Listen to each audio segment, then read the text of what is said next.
Hey guys, it's currently 3:11 in the morning. I've been up for about an hour and I wanted to use this time to try to catch up on some YouTube videos. So I apologize for my appearance, but hopefully I'll be able to answer some long-awaited questions. In my last video about lip sunscreens, I think I probably expressed, because I haven't watched it in a while, I think I probably expressed my utter frustration with the fact that it is so hard to find an affordable good lip SPF. Now, what do I mean by good? And I'm using the term SPF just to mean sunscreen. Firstly, it's got to be a reasonable SPF, which in a lip sunscreen I think should be at least SPF 15 because you're able to reapply it fairly frequently. The active ingredient I think should also be zinc oxide because in America our only UVA filters, because we're just awesome like that, are avobenzone and zinc oxide.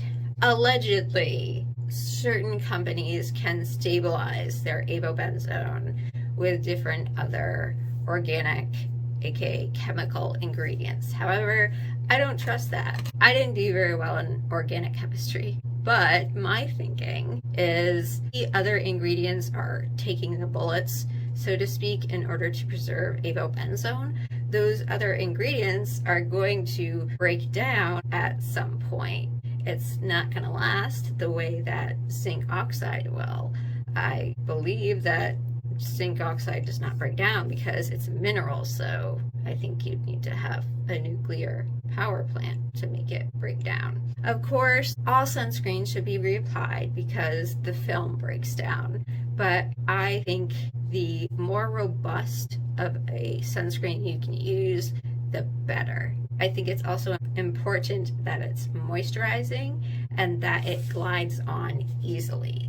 You don't want to be tugging at your lips because tugging at / stretching out any of your skin is never a good thing, particularly as we get older and our skin is less resilient. If you've tried many lip sunscreens in America, you know that that combination of factors is extremely hard to find. Most of the zinc oxide sunscreens are going to tug at your lips. They're very dry, not glide on very easily. I also like to have something that's opaque enough where I can tell if all of my lip skin is covered or not. A lot of people have a lot of skip areas when they apply sunscreen, and I think it's because partly you use sunscreens that go on clear. It might be more cosmetically elegant, but it's not the best thing for ensuring even protection. So I think by the end of that video, I still had not found anything good. One of the commenters, thank you so much. I think you've changed my life. They mentioned another Sun lip balm that they had ordered. And so I went online looking at different sunbalm lip sunscreens, and it came upon two that I want to talk about right now. One of them comes in a black tube. For some reason, I can't find it right now, but it's called something like Signature something. But that, it is a reasonable SPF. It is a zinc oxide sunscreen.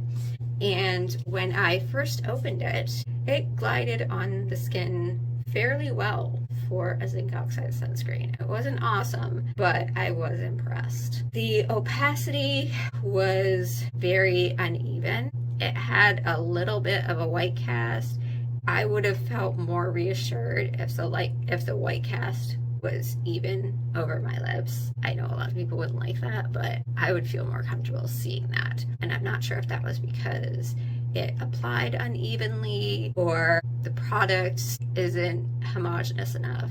So there was that. And then what really got me though was, I think a day into it, the mechanism that twists to make the tube go up or down stopped working. So the chapstick, we're just going to call it chapstick, was at that level where if you try to put it on your lips, you're going to get scratched by the rim. I would have used a beauty spatty to try to get it out, but the texture of it also got drier just in that day, and it's continued to get drier and less spreadable. So I think it might be a lost cause at this point, but I'm hoping that it was a fluke, because I just bought a new tube and I'm hoping that that works. Actually, now that I think about it, I'm hoping that I had 2 flukes, because this is the 3rd tube of it that I bought, because that's how desperate I am. The other product is this Sun Balm Tinted Sunscreen Lip Balm, Broad Spectrum SPF 15 in the shade Bonfire, and it literally is this exact shade. It's pretty cool the way that when you open it, the product is the exact same color as the tube. This, when I first got it, it was like the heavens opened up. It was super smooth, super moisturizing, soft, all that stuff, and it's very evenly opaque. So I'm able to make sure that every little bit of my lip skin is covered. So all of that was awesome. But interestingly enough, just a few days in, this twisting mechanism also stopped working. I've been digging out product. I use this beauty spatty that I got on Amazon. I'll dig a little out, and then I'll scrape that off with my finger and I'll apply it. That has been working for me. It takes longer, but I'm getting an opaque, soft, moisturizing product that offers me the protection that I want. And given the options or lack thereof in the United States, I consider it a positive thing on the balance. So I will repurchase when it comes time to repurchase. I say when it comes time because I currently have a backlog of, or backstock of Babo Botanicals lip tint. I use the color Crimson Rose when I'm feeling bold, and Plum Rose the rest of the time. This I like for the most part. It's zinc oxide, it's SPF 15, it glides on smoothly. Some things that I'm not a fan of, can't really tell because this one has gotten really low, but it's shaped in a very chunky, cylindrical way. It's not lipstick shaped or anything. And so in order to get all of my lip skin, I end up kind of having to draw outside the lines because I end up looking like Ronald McDonald. But it serves its purpose. I discovered this a few years ago, so I stocked up because the Crimson Rose is not too hard to find, but the Plum Rose was really hard to find when I last stocked up. So I made sure to get enough to last me for a while. Once I get through all of those, then I'll repurchase this. I might repurchase it sooner just because I want to support the product and make sure it doesn't get discontinued. But hopefully by sharing it with you guys, I've ensured that one of you, hopefully many of you, are also going to buy it and keep it going.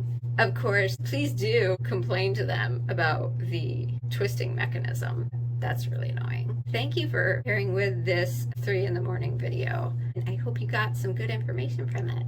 Have a great day, guys. Please, if you're feeling super generous, please like and subscribe, comment, and thank you so much to the commenter on the last lip video that inspired my Sun Balm journey into new products. Hi guys!